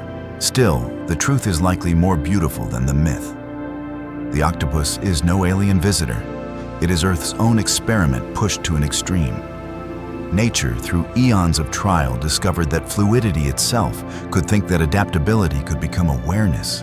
In the octopus, the planet learned to imagine. The implications ripple beyond biology. What if the ability to edit oneself is the next stage of intelligence, whether organic or artificial? The octopus may be living proof that consciousness evolves not just through size or structure, but through flexibility, through the ability to rewrite, reimagine, and respond. It is not a static being, but a process, a continuous act of becoming. Beneath its skin, molecules shift, proteins fold, neurons fire. And a thought, perhaps of curiosity, perhaps of fear, emerges from the swirl. The ocean watches its child with quiet pride. For in the octopus, the sea achieved something astonishing. A mind that mirrors its own nature, ever-changing, deep and unfathomable. Somewhere between the shimmer of camouflage and the silence of solitude, the octopus reveals another secret one that challenges the last frontier of animal intelligence, self-awareness. For decades, scientists have asked whether these beings of ink and nerve possess not just cleverness, but consciousness. Are their actions guided by pure instinct or by something closer to introspection, a faint, flickering awareness of self existing within the currents of the sea? Evidence gathers like sediment, slow but persistent. In the laboratory, octopuses do more than solve problems they choose. When given identical puzzles, individuals develop distinct preferences. One may twist with brute force, another delicately unscrews, another dismantles the structure, entirely exploring its mechanics before returning to eat. The differences are not random. They are consistent across time. That pattern hints at personality behavior shaped by inner state, not mere stimulus. Personality in a mollusk seems impossible, yet divers swear to it. One octopus greets them daily with playful tugging. Another hides for hours at the sight of a camera. Some flash colors when approached as if in recognition. Some extend an arm toward human hands, not to attack but to touch. That contact, soft, curious, deliberate, feels more like inquiry than defense. To be touched by an octopus is to feel watched by thought itself. And what of the mirror? For generations, the mirror test, marking an animal's body to see if it recognizes the reflection as self, has defined our understanding of awareness. Great apes, dolphins, elephants, magpies, a small pantheon of creatures has passed. The octopus, with its alien mind and transient body, seems an unlikely candidate. Yet in controlled trials, some have behaved as if they understood. Presented with mirrors, they observe themselves altering posture, changing color, exploring the glass with delicate arms. When researchers marked their skin with harmless dye, certain individuals inspected the area, twisting to see it better. Others reacted defensively, puffing dark clouds or retreating. It may not be full self-recognition, but it is curiosity-directed inward awareness turned upon itself. More compelling still is how they learn. In one experiment, a trained octopus opened a container to obtain food. Another, untrained, watched from an adjacent tank. Minutes later, when given the same container, the observer replicated the solution without trial and error. This was social learning, rare among solitary animals. To imitate requires mental modeling, the ability to see another being's action, understand its intention, and map it onto one's own body. The observer must grasp that it too can do what it saw. In that mapping lies empathy's faint beginning. Such discoveries challenge the very definition of consciousness. For the octopus shares little with us, no backbone, no social hierarchy, no shared lineage of thought. Its brain evolved independently, its neurons distributed like coral polyps across a reef. And yet, it reaches similar outcomes: curiosity, play, problem-solving, perhaps even emotion. How can two paths separated by 500 million years converge upon awareness? Maybe consciousness is not a singular phenomenon, but a tendency, an emergent property of complexity wherever it arises. Neuroscientists studying octopus brains find activity patterns reminiscent of our own during exploration, rhythmic oscillations of neural firing that synchronize across regions. When the animal touches or manipulates objects, waves of coordinated activity spread from arms to brain and back again. The pattern looks eerily like the cross-brain communication seen in mammals during focused attention. These are not reflexes. They are the electrical footprints of perception. One might imagine what selfhood feels like for such a being. Its body, ever-changing, provides no fixed outline. To be an octopus is to have no permanent shape, to exist as shifting geometry.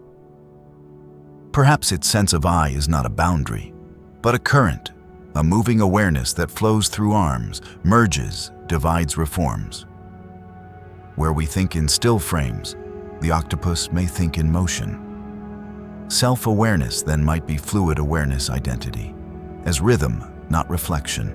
It is possible that emotion too flows differently through them. Observations suggest they experience states akin to curiosity, anxiety, and even playfulness. Their skin patterns betray these moods: slow ripples in exploration, sudden blanching in alarm, soft gradients when calm. Some scientists propose that chromatophore patterns serve as emotional thermometers, externalized affect. If true, an octopus does not hide emotion behind expression, it is the expression. The mind is on the skin. Perhaps the most poignant proof of awareness, however, is their response to captivity. In tanks, some octopuses grow restless, dismantling their surroundings as if testing the limits of confinement. Others withdraw, ignoring food fading in color as days pass. They seem to know when their world is too small. When researchers enrich the tanks with toys or puzzles, their behavior changes, colors brighten, activity resumes, curiosity returns. It is as if the mind hungers for novelty, for challenge, for meaning. This hunger makes the octopus both kindred and alien. We recognize ourselves in its searching, its play, its boredom. Yet it does not seek company or hierarchy. It lives and thinks alone. Its intelligence was not forged in social need, but in solitude. Where we built cities and languages, it built cunning and artifice. Both paths led to awareness, one collective, one solitary. Two lights on different shores of the same ocean. Philosophers have begun to ask unsettling questions. If consciousness can evolve in a creature with no skeleton, no face, no culture, what does that say about its essence? Is mind simply what matter does when complexity crosses a threshold? Or does each form of life hold its own window of experience, its own way of knowing the universe? To imagine the octopus's thoughts is to imagine the sea itself thinking. There is humility in that realization. Our species has long believed itself unique, the only one to ponder being. Yet, in the dark folds of coral, a creature of soft tissue and blue blood may be contemplating too, not in words, but in sensations of water and light. Perhaps it does not know it is conscious, as we claim to know, but perhaps it feels the continuity of its existence the way current feels itself through the tide. In the end, self-awareness may not belong exclusively to those who recognize mirrors, but to any being that pauses between impulse and action, that wonders, however briefly, what it is. When the octopus rests after solving a puzzle, arms curled softly beneath it, eyes half-lidded, and watching the rippling surface, it seems, for an instant, not alien, but deeply familiar. Thought gazing at thought, across the oldest divide, there is the line between self and sea. The octopus lives in a world that is changing faster than any it has known. The seas that shaped its intelligence now shift beneath warming currents and rising acidity. Coral reefs bleach kelp forests, thin oxygen sinks deeper into the abyss. And yet, amid these upheavals, the octopus thrives. It is not a relic of an older ocean, it is a prophet of the new one. Its very biology seems tuned to impermanence, as if it has been rehearsing for the instability we now bring upon the planet. Already, octopus populations are appearing in regions where they were once rare. In colder waters off Scandinavia and Patagonia, new colonies emerge, adapting within a few generations. Where some species decline, others multiply explosively, filling ecological gaps left by overfishing and warming. Fishermen call them the opportunists of climate change. Their adaptability, the same soft genius that let them survive mass extinctions, now propels them into the Anthropocene with quiet inevitability. It is as if evolution through the octopus prepared a mind that could handle chaos. Their distributed intelligence, so often called alien, is in fact a perfect model for resilience. No single point of failure, no dependence on hierarchy.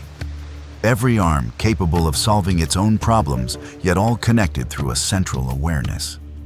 In a world increasingly networked and volatile, the octopus is not behind us in evolution, it is ahead. Marine ecologists study them now not only for curiosity, but for insight. How does a creature so short-lived, so solitary, manage to flourish amid global change?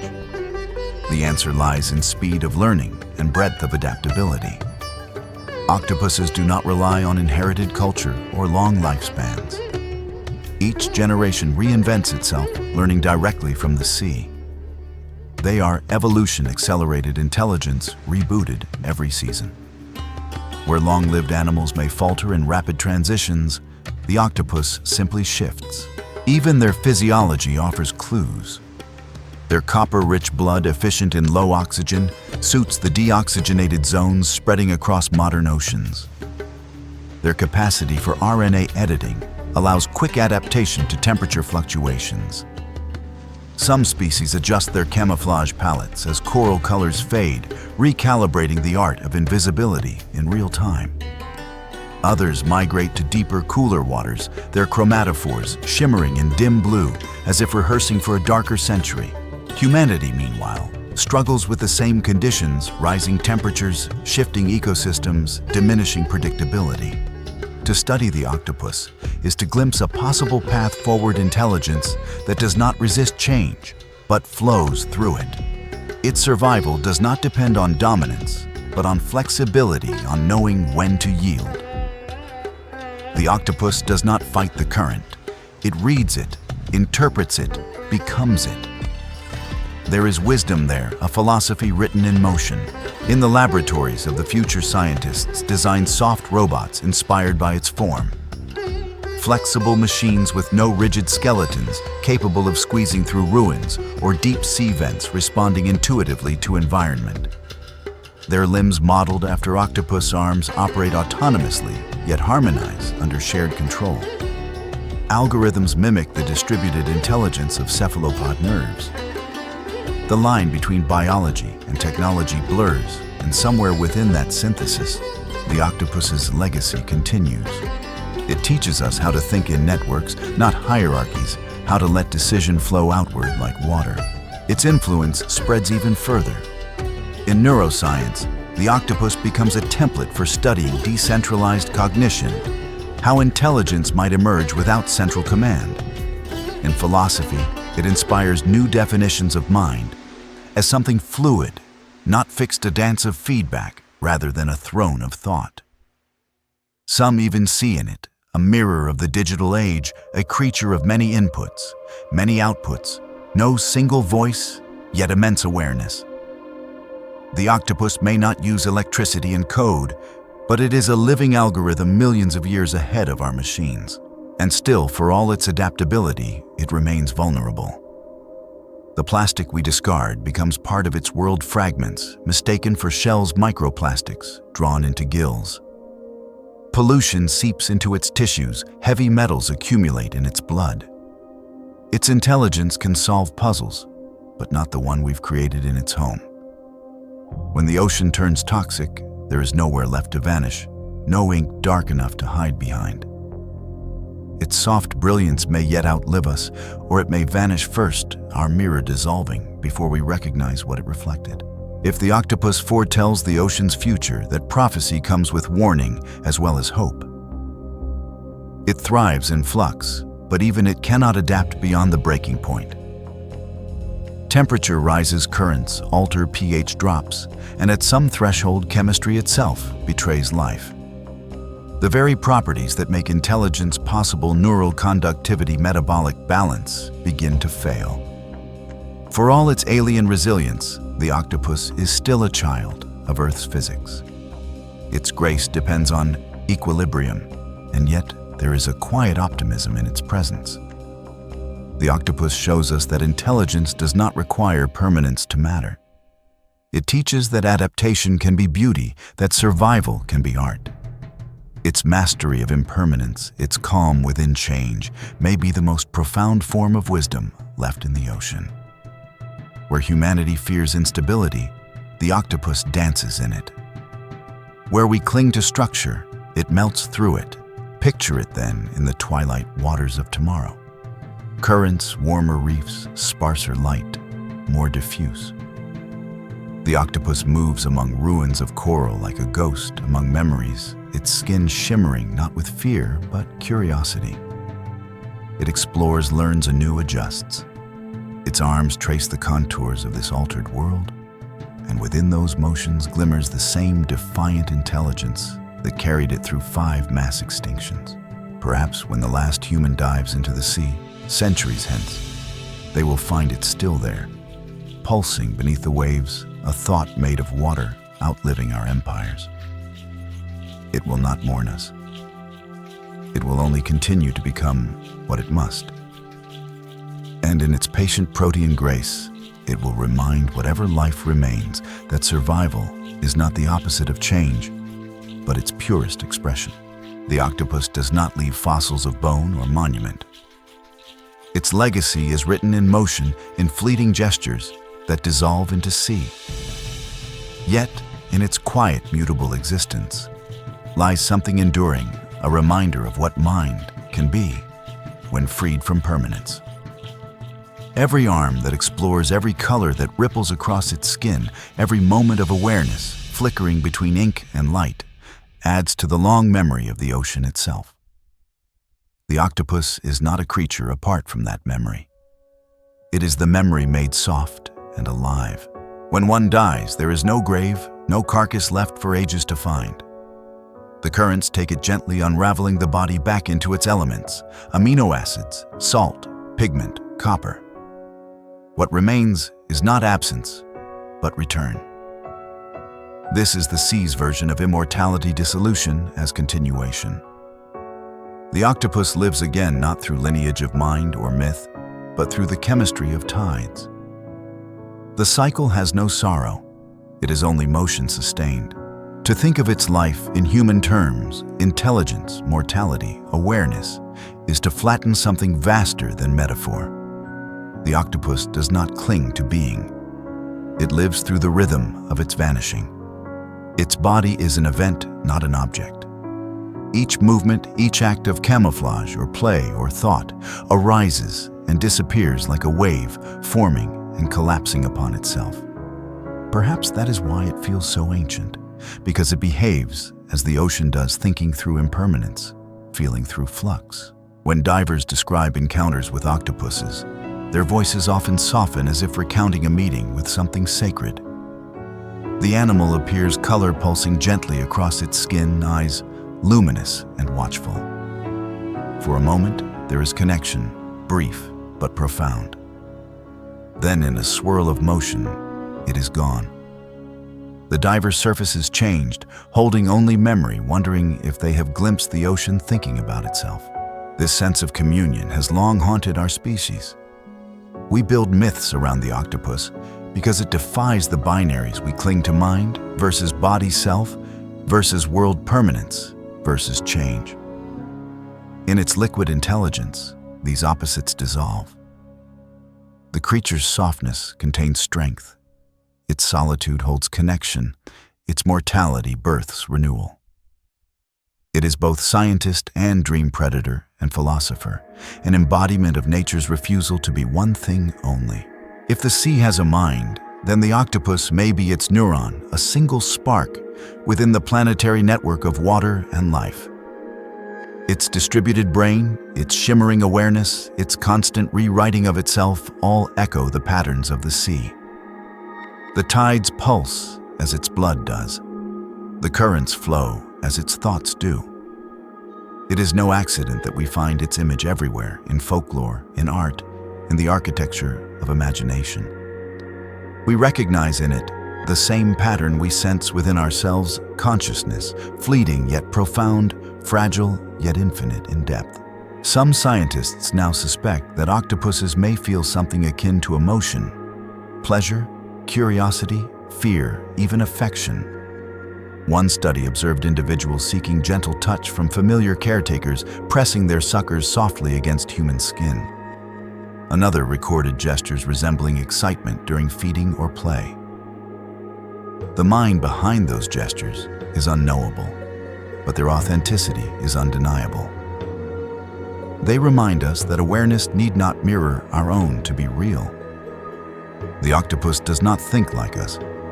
It feels differently, and that difference is what makes it precious. In the darkness of the deep sea where sunlight never reaches, octopuses drift through canyons of black rock illuminated only by bioluminescent sparks. Down there, 1,000 meters below the surface, they hunt in slow motion, white as ghosts moving through silence so vast it seems outside of time.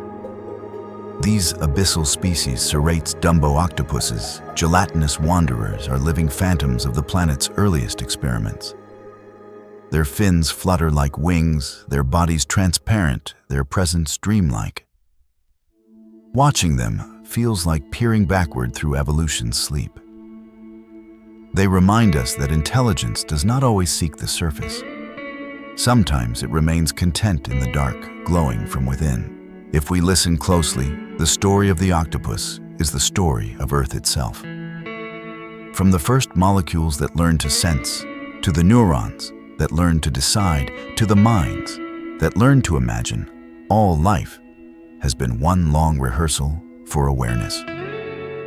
The octopus is the ocean's soloist in that symphony, performing the melody of change with impossible grace. It is proof that nature invents consciousness wherever there is space to explore, on land, in air, and beneath waves. Perhaps when we look into its slit-pupiled eyes, we see not alienness, but ancestry. Before bones and lungs, before speech and civilization, there was water, and in that water perception began. The octopus carries that origin, still thinking not with words, but with flow. It is what we were before we divided the world into names. In the end, its story is neither tragedy nor triumph. It is continuity. The octopus rises, hunts, learns, mates, dies, and returns to the sea that made it. Intelligence flickers, disappears, then flickers again in countless offspring. No single mind endures, yet the pattern persists, intelligence reincarnated in every drop of the tide.